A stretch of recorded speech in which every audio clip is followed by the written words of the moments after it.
Tamil Nadu governor వైఖరి రాజ్యాంగ విరుద్ధం. సీనియర్ న్యాయవాది పాకా సత్యనారాయణ. తమిళనాడులో ప్రభుత్వం ఏర్పాటు విషయంలో గవర్నర్ రాజ్యాంగ విరుద్ధంగా వ్యవహరించారని విశాఖకు చెందిన సీనియర్ న్యాయవాది పాకా సత్యనారాయణ తీవ్రంగా మండిపడ్డారు.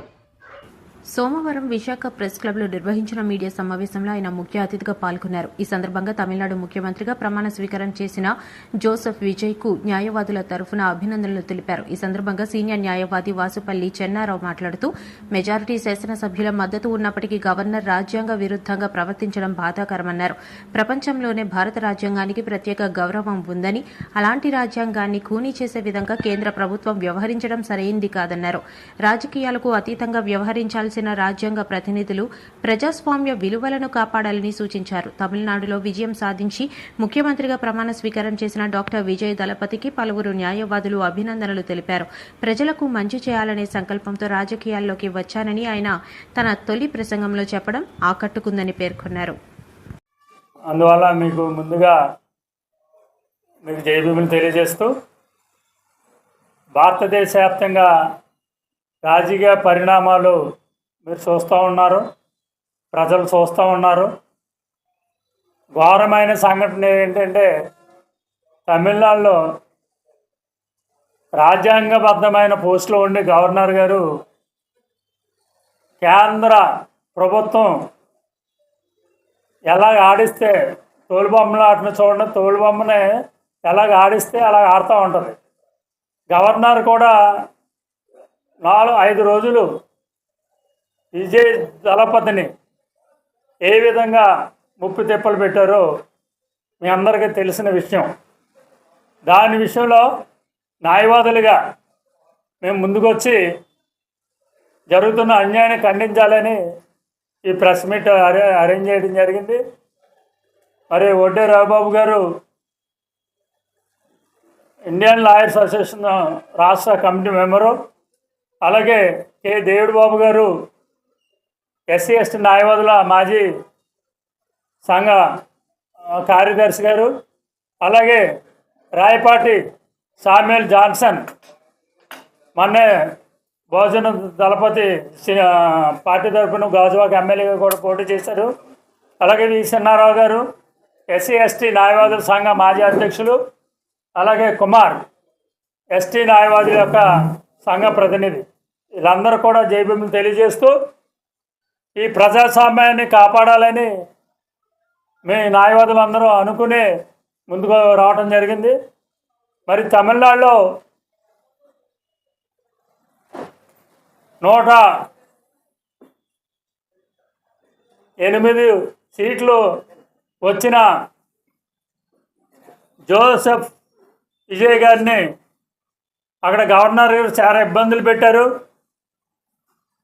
ఆ ఇబ్బందులు పెట్టడానికి కారణం ఏంటంటే, నేను ప్రభుత్వంలో లేకపోయినా పర్వాలేదు, మతతత్వ పార్టీలకి కొమ్ముగాయను, వారు సపోర్ట్ తీసుకోనని ముందుగానే చెప్పడం జరిగింది. దాన్ని మనసులో పెట్టుకుని బీజేపీ వారు గవర్నర్ గారితో ఇదంతా నడిపించడం జరిగింది. తప్పని పరిస్థితిలో వారిని నిన్న పదవి స్వీకరణ చేయమని ఆహ్వానం పలకటం, నిన్న 10:30కి గౌరవనీయులు మాజీ ప్రధాని కొడుకు ఈ దేశాన్ని నడిపించడానికి ముందుకు వస్తున్న రాహుల్ గాంధీ గారు చీఫ్ గెస్ట్ వచ్చి అక్కడ దళపతి విజయ్ గారు పదవి ప్రమాణం చేయడం జరిగింది ముఖ్యమంత్రిగా. దాంట్లో క్లారిటీగా చెప్పారు, నాకు కులము లేదు, మతము లేదు, నేను ఎవరికి తల ఒగ్గే మనిషిని కాను, నేను ప్రజల కోసం పరిపాలిస్తాను, నాకు బాస్ అనేది ఎవరు లేరు. ఆయన అలా చెప్పే దమ్మున్న వ్యక్తి, ఏకైక వ్యక్తి భారతదేశంలో జగన్ గారి తర్వాత మళ్ళీ విజయ్ గారు కనిపించారు. జగన్ గారు ఆయన కూడా పేదల పక్షాన్ని నిలబడి అనేక సంక్షేమ కార్యక్రమాలు చేపడితే ఏం జరిగింది మీ అందరికీ తెలుసు. విజయ్ గారు కూడా వారి యొక్క పరిపాలనలో ఒడిదుడుకులు స్టార్ట్ అవుతాయి. ఎందుకంటే ఈ దేశ రాజకీయ పరిస్థితులు అర్థం చేసుకున్నట్లయితే చాలా దారుణంగా ఉన్నాయి. ఆయనకి పూర్తి మెజార్టీ కొన్ని పార్టీలు ఇవ్వటం వల్ల వచ్చింది. వారు ఎంతవరకు మరి దళపతిని కాపాడుతారో తెలియదు, కానీ అటువంటి ముఖ్యమంత్రి తమిళనాడుకు ఉండాలి. సీఎంగా మంత్రి పదవి స్వీకరించమని, అలాగే 1957లో ఉమ్మడి రాష్ట్రంలో అప్పుడు కాంగ్రెస్ ప్రభుత్వానికి తక్కువ సీట్లు వస్తే గవర్నర్ గారు పిలిచి ప్రభుత్వాన్ని ఏర్పాటు చేయమన్నారు. అలాగే 1967లో కూడా అదే జరిగింది. అలాగే మహారాష్ట్రంలో ఇటీవల కాలంలో కూడా జరిగింది. అంటే ఏ పార్టీకి ఎక్కువ మంది సీట్లు వస్తే ఆ ప్రభుత్వాన్ని కంపల్సరీ పిలాలి. కానీ రాజకీయ కక్షలతో నలిగిపోతుంది భారతదేశంలో.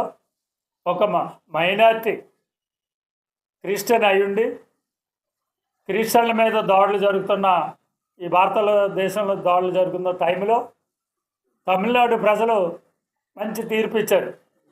అక్కడ మతాన్ని కూడా చూడలేదు, కులాన్ని కూడా చూడలేదు.